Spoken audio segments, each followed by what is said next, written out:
আজ সন্ধেবেলা এত চিকেন কাবাবের ক্রেভিংস উঠেছে যে কি বলবো। আজকে কিন্তু চিকেন হয়েছে, এই নয় যে চিকেন হয়নি তা না, চিকেন হয়েছে, তারপরেও আমাকে কাবাব খেতে ইচ্ছা করছে। তো যেই কথা সেই কাজ, সঙ্গে সঙ্গে চলে গেলাম দোকানে, গিয়ে জিনিসপত্র নিয়ে চলে এলাম। আর এইখানে কী কী দিয়েছি ম্যারিনেট করার সময় সেটা আমি তোমাদের সাথে শেয়ার করি, কারণ তখন আর ভিডিও ক্লিপ নিতে পারিনি ক্রেভিংসের চোটে।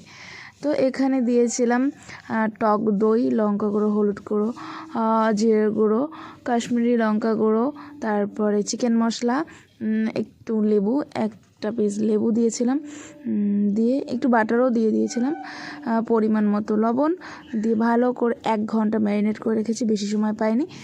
তারপরে দুটো আমি স্টিক করেছিলাম, মানে দুটো চারটে করে।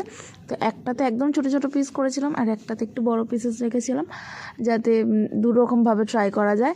আর এই যে নেটটা দেখছো, এটা আমি কিনেই রেখেছিলাম, যাতে যখন যেটা কাবাব টাবাব খেতে ইচ্ছা করে তখন এগুলো খুব ইজি হয় আর খুব ভালো এই নেটটা। তো এইখানে যখন গ্যাসের ওভেনে আমি করছিলাম তখন একটা প্রবলেম হচ্ছিলো, যেটা হচ্ছে যে এক জায়গায় বেশি পুড়ে যাচ্ছিলো, এক জায়গায় কম। যখন হিটটা জোরে দিচ্ছি তখন পুড়ে যাচ্ছে একটা জায়গাতেই, আর যখন কম দিচ্ছি তো অনেকটা টাইম লাগছে। তো গ্যাসের ওভেনে এইটাই সমস্যা হয়।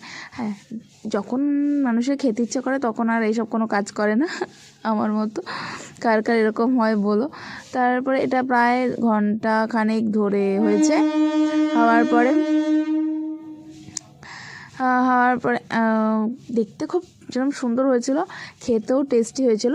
বাট কাঠের উনুনের তো একটাই, কয়লার উনুনে একটা আলাদাই টেস্ট থাকে, একটা আলাদাই মজা থাকে, কিন্তু এটা তো ছিল। তারপর আমি এর ওপর থেকে হালকা হালকা করে বাটার দিয়ে দিচ্ছিলাম, দিয়ে আর লাস্ট টাইমে বোধহয় আমি একটু এর মধ্যে লেবু দিয়েছিলাম, আবার 2 রকম লেবু দিয়েছি, গন্ধরাজ লেবুও দিয়েছি, আর এমনি যে পাতি লেবুগুলো হয় সেইটা।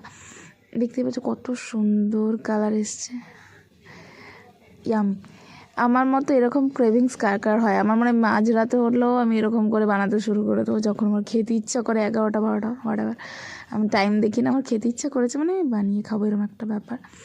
তারপরে এরকম একটা প্লেটের মধ্যে নিয়ে নিয়েছি সুন্দর করে। এখানে দেখো, এখানে ভালো করে বুঝতে পারবে, দুটো হচ্ছে ছোটো স্টিক রয়েছে, মানে ছোটো ছোটো মাংস পিস করা রয়েছে, আর দুটো বড়। অনেকটাই হয়ে গেছিলো, কারণ হচ্ছে যেহেতু আজকে সকালেই মাংস হয়েছিল, মানে দুপুরে। তারপরেও এটা, হ্যাঁ, তারপরে এটা সার্ভ করেছিলাম আমি কাসুন্দ, আর হচ্ছে পেঁয়াজের স্লাইস করে নিয়েছিলাম। আর গ্রিন চাটনি, মানে ওই পুদিনা পাতার যে চাটনিটা হয়, ওটা আমি অত রাত্রিবেলা আর পাইনি খুঁজে, 9টার দিকে অলমোস্ট সব দোকানে শেষ। তো দেখা হচ্ছে নেক্সট ভিডিওতে, টাটা।